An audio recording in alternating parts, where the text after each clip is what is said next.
9:08, 8 past 9.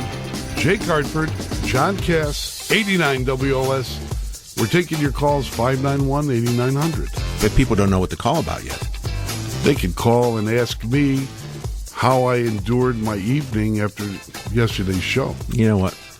Let's let it go. Yesterday's yesterday, today is today. And because it wasn't good. you know, this morning, John, we're going to have Lou Dobbs in the second hour today to talk about Notre Dame, I believe. Yeah. Now, I'm coming in this morning, and I got here as a little bit before 7, and there was already a line of people for Windy City Line live. And as I do every time there's a line, I kind of wave to them, and nobody waves back, which is okay. Because you weren't with me. No. Right. And I noticed as I'm coming in, there were a couple black vehicles parked right in the middle of State Street, and I couldn't figure out why they were there. Were they Escalades? No, they were just sedans. And as I walk through the revolving door, who's coming out the second set of doors but Governor Quinn with his entourage? And he comes over to me, and I had heard John Dempsey on the news earlier in the morning on the way in talk about how the governor had been selected number one in the nation, least favored governor of all. See? But in my mind, because I didn't expect to see the governor right in front of me, and he's coming over to say hi. So in my mind, I just kind of remember governor, number one in the nation. So I said, first words out of my mouth were, congratulations. And then my brain caught up with my mind, with my tongue, and I realized I better not say I'm being the least like governor because he's got Number bodyguards. Number one on people thinking you really are terrible. So I said congratulations, and before I can say another word, he started asking me about my older son and because you've known him for years. Yeah, and chit chatting and then I said, "Where are you going?" He said, "Well, I'm going over to I'm going over to Wacker Drive. We're opening that up today, and then something at Argonne, and then I said, "Oh, why don't you come up and talk to John and I later?" He says, "I got to go now. I'm busy." He's upset because I call him Governor Jello in the column. So it wasn't me; it was you. It's me. Because he has, But I'm thinking when everybody's piling onto a guy, and you look at this poll. And he's terrible. No one likes him, but they all love Lisa Madigan.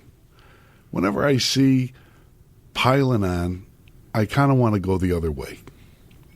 I do.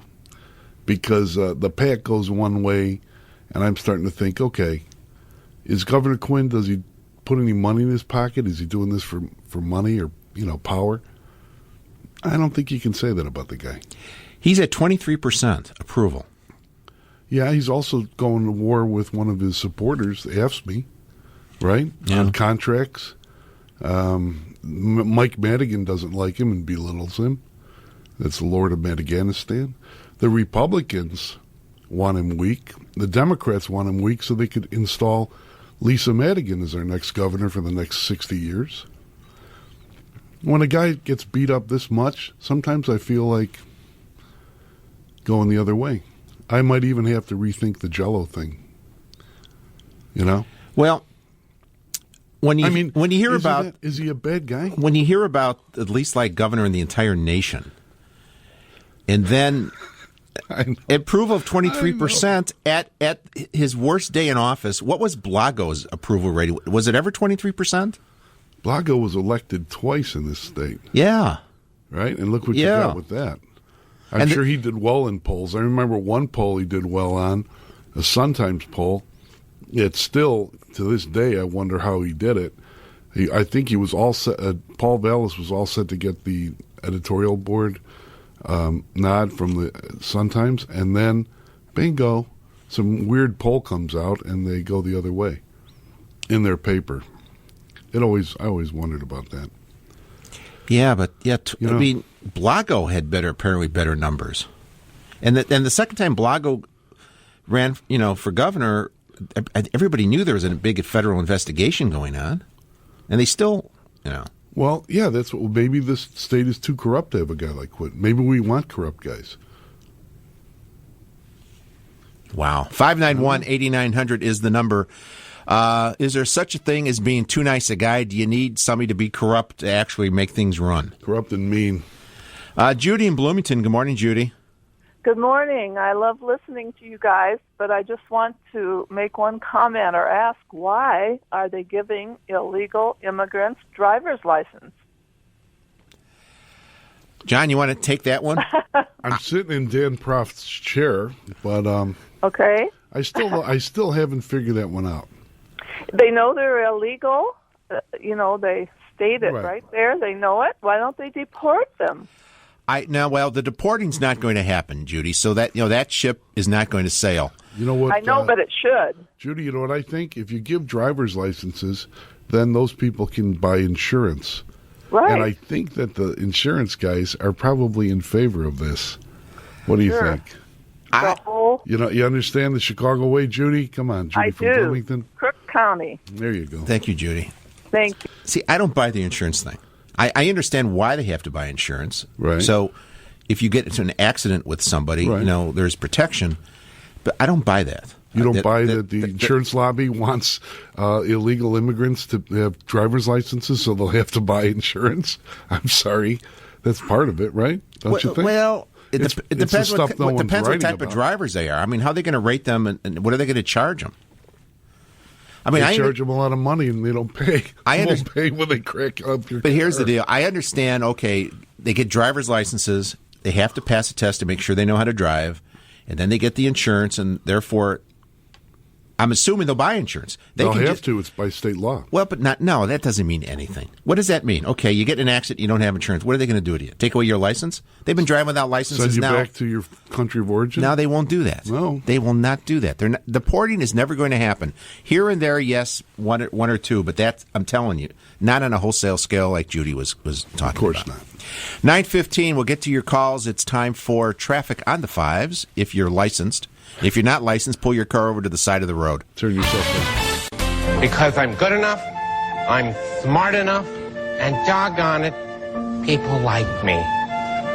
It's all over the Twitter universe, 9:16. It must be true. Yeah. We're working on a secret story. Yeah, we may be breaking at the bottom of the hour. Let's go to the phones. Tom in Naperville. Good morning, Tom. Hey, good morning, guys. John Tikaitis from a fellow Greek. Hey, how you doing, Tom? Yes. Good.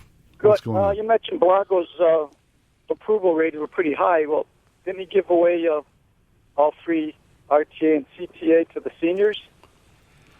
And he gave away about $3 billion worth of your money to people, put more people on Medicare or Medicaid. Well, sure. Come on. You give away stuff, and people like you. So that's one way to get ratings, we all know. All right. Thank you, Tom. And that's why they're going to have to raise taxes and all that this January in the lame duck session, so that they'll have the money so Lisa Madigan can be our governor for the next 60 years. Gil in the car. Good morning, Gil. Hey, like your show, guys. Really do. I don't like your phone. This thing with your driver's license is illegal. I don't like it. I'm a voter. Now, if perhaps somehow it's illegal to get a driver's license to vote, they're going to go on a list. And can you think of anything better than come election time? If they do legalize, you follow my drift? I understand. I can't hear you. Yeah, well, he says they'll become voters. The people that are, thank you, Gil, get a better phone, at a better cell area. Call President Obama, get an Obama phone, Gil. What he's saying is once they get their licenses, they'll be able to vote. It doesn't work that way. This is like a certificate. What? It's a first step towards all that. It's But it's not going to be an actual driver's license? It'll be a driver's license, but it won't be... What will it say on it? I don't know. Buy insurance from the guys we tell you to buy it from. I assume it's going to look like a regular Illinois driver's license. Yeah. So no one will know whether you're here legally or not. They're just going to assume you're here because you have a license. No? I don't know what it's going to look like. Then just say that. That's all. Okay, Jake, I don't know what it's going to look like in the future. Brian and Elsip. Good morning, Brian. Thank you, John. Hi. Yes. How are you guys? How you doing? We didn't even start fighting yet, for real. Go on.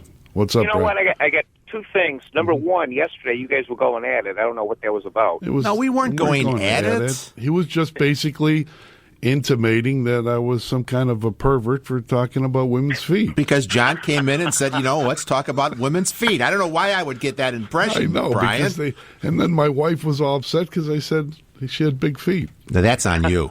Jake made me do it, I said. What's up, Brian? What's going on? Well, Judy made a good comment about the driver's license. What I don't get is, how come nobody's really going after the illegal immigrants? Once and for all, end it. What are you going to do, round them up in army trucks? And come on, Brian. You've got 10, you've got 15 million, maybe 20 million. You can't do that, Brian. There's got to be some solution to it. Yeah, they're going to give them amnesty and say nobody comes in anymore that's not legal. That's what they're going to say, like they did in the 80s. But this time you build a real fence with dogs on the other side or something. I don't know. I've been out of work for 4.5 years. And some illegal took your job? Is that what you're saying? They're working. I'm not. Because they're doing the jobs that you don't want to do. No, I'll take that job. I will take that job in a heartbeat. I've applied at Burger King and McDonald's. I've applied all over, and I can't get a job. I'm overqualified. Two words for you. North Dakota. Yeah. North Dakota? Brian, let me tell you, this is the story of the day. Menards. You know Menards, the home centers? Been there, done that. They're based in Wisconsin.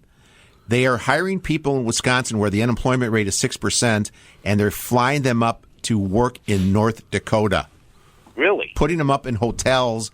People are going to be going up for a week at a time, work a week, come back, go up for another week. Yep.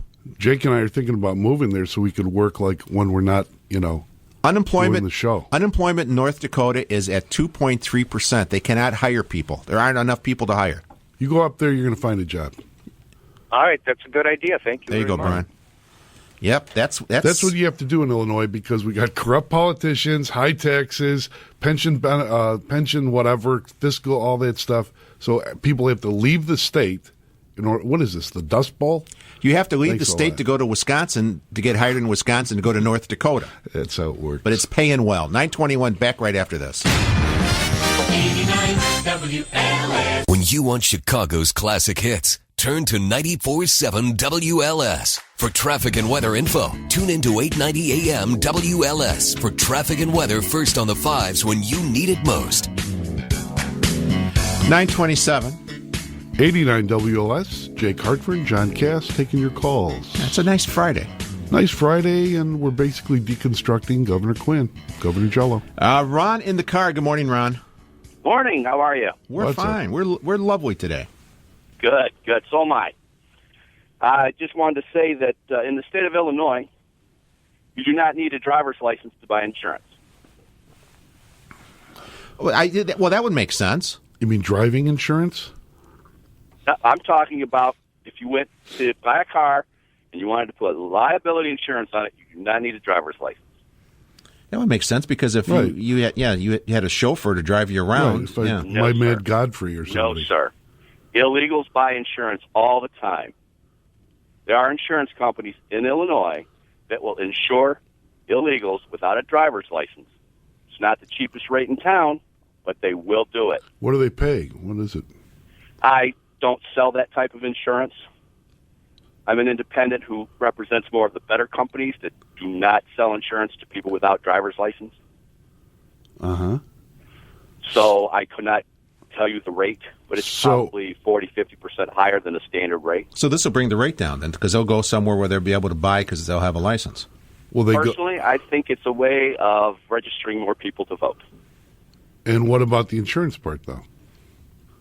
What about it? People will have insurance, absolutely. Right, and now that they're going to have these certificates of driving or whatever they're going to call them, they'll be required. They'll have a certificate of insurance, and it's valid. Right. What I'm saying is you don't need to have a driver's license to buy insurance. Right, thank you, Ron. Okay, thank you. But then if you get hit by somebody, they'll have insurance, hopefully, so that your insurance won't get dinged. James in Bloomington, you got 30 seconds, James. Love your show, guys. Real quick. I'm an employee of a very large property and casualty insurer home office in Bloomington. I'll let you figure out which one. I was in a meeting 2 days ago with executives who stated clearly and without question that they fully support statewide issuance of insurance to illegal immigrants with driver's license. And on a second thought, They also fully supported and stated clearly they fully support a nationwide regulation over automobile insurance. That about dropped my jaw on the ground in light of what's getting thrown through D.C. right now. But that came out of the mouth of two executives from this company in Bloomington, that they support a nationwide regulation over automobile insurance versus state to state. So everybody would have to buy insurance nationally. And it would be regulated from D.C. Oh, there you go. That I love that. Thank you, James. Yep. See, my instincts were right. Whenever there's a move in government and they say this is a good deal or this is important, safety or whatever, what it really means is somebody's getting paid. 9:30, time for news, weather, and traffic right here on 89 WLS.